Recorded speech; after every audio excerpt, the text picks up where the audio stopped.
G.com pregame show. Let's send it down to the field and check in with the voice of the Chiefs, Nathan Baliva. Thank you, Brett, and welcome to Chiefs Countdown presented by Ameren Illinois. And today we're going to go with our PeoriaMagazines.com interview, and we've got our Pekin Insurance Beyond the Expected Play of the Game from last night, Kenny Peoples-Walls. And how you doing today, buddy? I'm doing pretty good. How about yourself? Doing good. Nice win yesterday. A little bit of everything. An early lead for the team, and then a comeback, and then break a tie open. And you were involved in both of those, the last two rallies. And when you guys get behind, you come back, you tie a game. What's kind of going on in the dugout? Walk us through for the fans that are sitting in the stands or sitting at home. What's it like in the dugout there as you guys are rallying?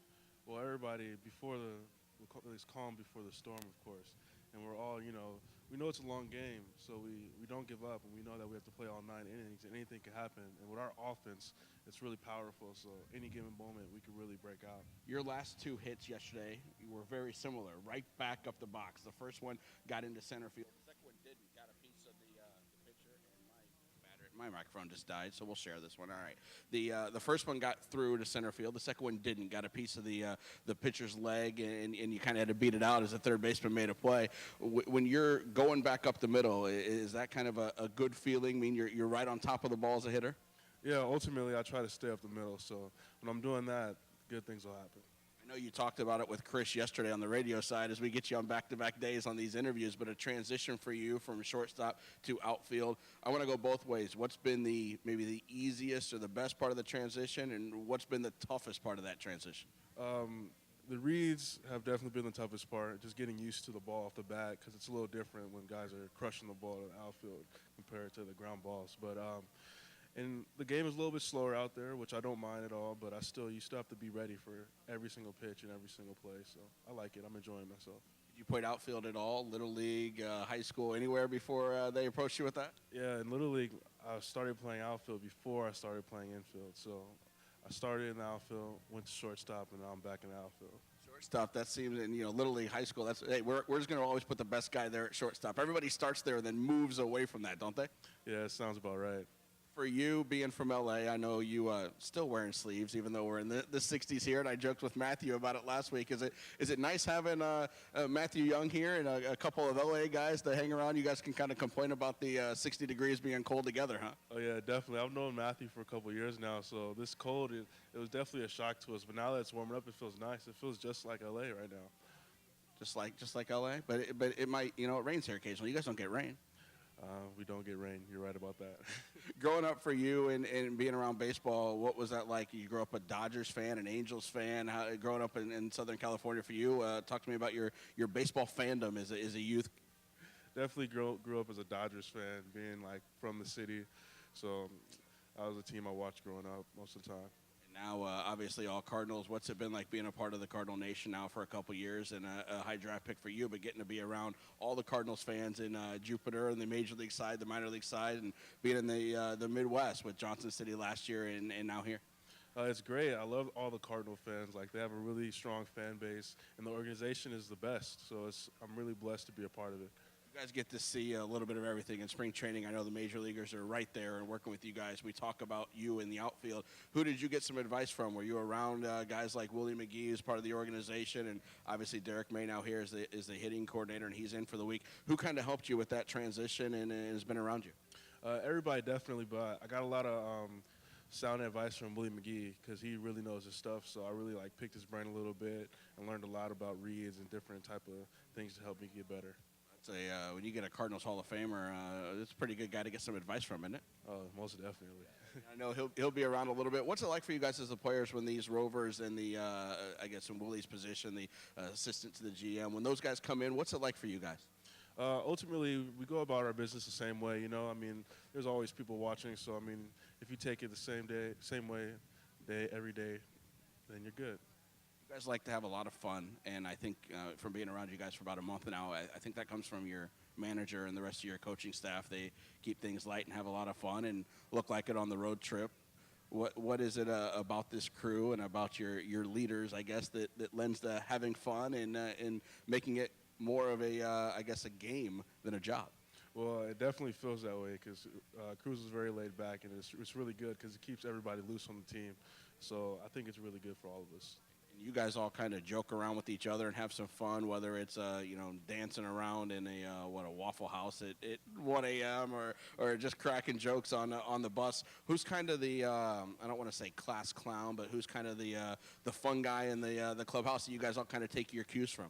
I mean, ultimately, at any given time, it can be any one of us. So just whoever is in the moment, whoever it is, that's how it happens. Well, that's good because I think that kind of seems how the team goes. It seems like it's on any given moment, any given game, it can be a different person stepping up. We've seen some long home runs from Ronald Castillo and from Mason Katz, and Carson Kelly's had some big hits. You last night, Jake Stone last night. It seems like it's somebody different every night, so that's kind of good for the clubhouse. Oh, definitely. That's a good sign. We're all just coming together and trying to hone our game and get better every day. Long road trip we just had and I'll let you go get ready for the game here, but 7 days on the road and going back and forth on a couple of those long bus rides. How do you keep yourself occupied on the bus? Are you a movie guy, a game guy, music, sleep? What are you doing back there? I'm definitely a sleep guy. I try to get as much sleep as possible wherever I'm at. That's the goal. Just get some sleep. Definitely get my rest. We're going to need to keep you awake for the next couple hours here. Does that work for you? Oh, yeah, I will. I got you. Good luck out there in the outfield tonight and at the plate. Great job last night. Thanks for joining me. I appreciate it. All right, thank you. All right, Kenny Peoples-Walls, our Pekin Insurance Beyond the Expected player of the game from last night's contest. The Chiefs getting the win 5-3 over the Cedar Rapids Colonels. We're going to play Cedar Rapids not just this evening, but the next 2 days as well. Tomorrow's Dare Day, so it's an 11 a.m. start. We're going to have a bunch of the Dare program graduates out here as we do every year early in the season. Bradley actually plays after us tomorrow night. I think they've got a 6 o'clock first pitch for their ball game and a little day-night doubleheader between us and Bradley as well. Also tomorrow, even though it's 11 a.m., it's still our regular Wednesday special, the Dollar Dog Wednesdays presented by Eisenberg Hot Dogs. So you get the $1 hot dogs, $1 ice cream sandwiches, and the $1 fountain sodas for the Wednesday special. And if the Chiefs don't win, you can bring your ticket back and redeem it for a Monday, Tuesday, or Wednesday during the rest of the regular season. Then on Thursday, we play Cedar Rapids one more time, the end of the 4-game series against the Colonels.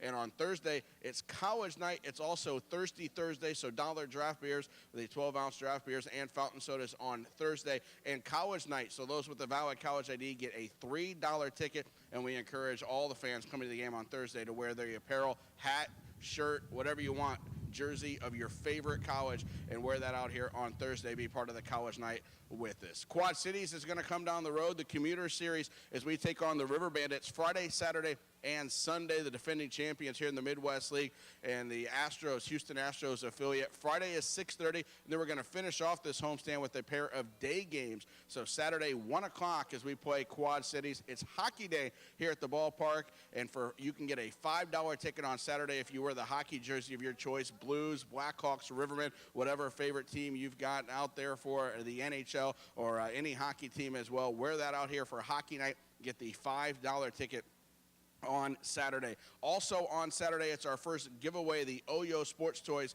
You can check that out at oyosportstoys.com if you want to see what those look like. And we've got a Cardinals prospect, Chiefs prospect set to give away. We'll have 4 of those throughout the season. The first one coming up on Saturday for the first 1,000 fans will be of our catcher, Carson Kelly, who had a couple hits last night, including a triple. The homestand, the series against Quad Cities, they're going to finish up on Sunday. It's a 2 o'clock start, and actually, weather permitting, this will be our first Sunday home game because last Sunday at home on the 13th, we were rained out. So we will have our first Sunday play catch on the field coming up when gates open at 1 o'clock on Sunday. The Chiefs players will be down here to sign autographs on the field in front of the dugout from 1:15 to 1:30, and the kids 12 and under can run the bases after the game as well on Sunday. Kids 12 and under also get a $5 ticket presented by PNC. That $5 ticket will get them a free hot dog and a bag of chips and a soda with it, so a little lunch with the ticket for the kids 12 and under. Also, we've got a giveaway for the kids on Sunday. It's going to feature our good friend Homer.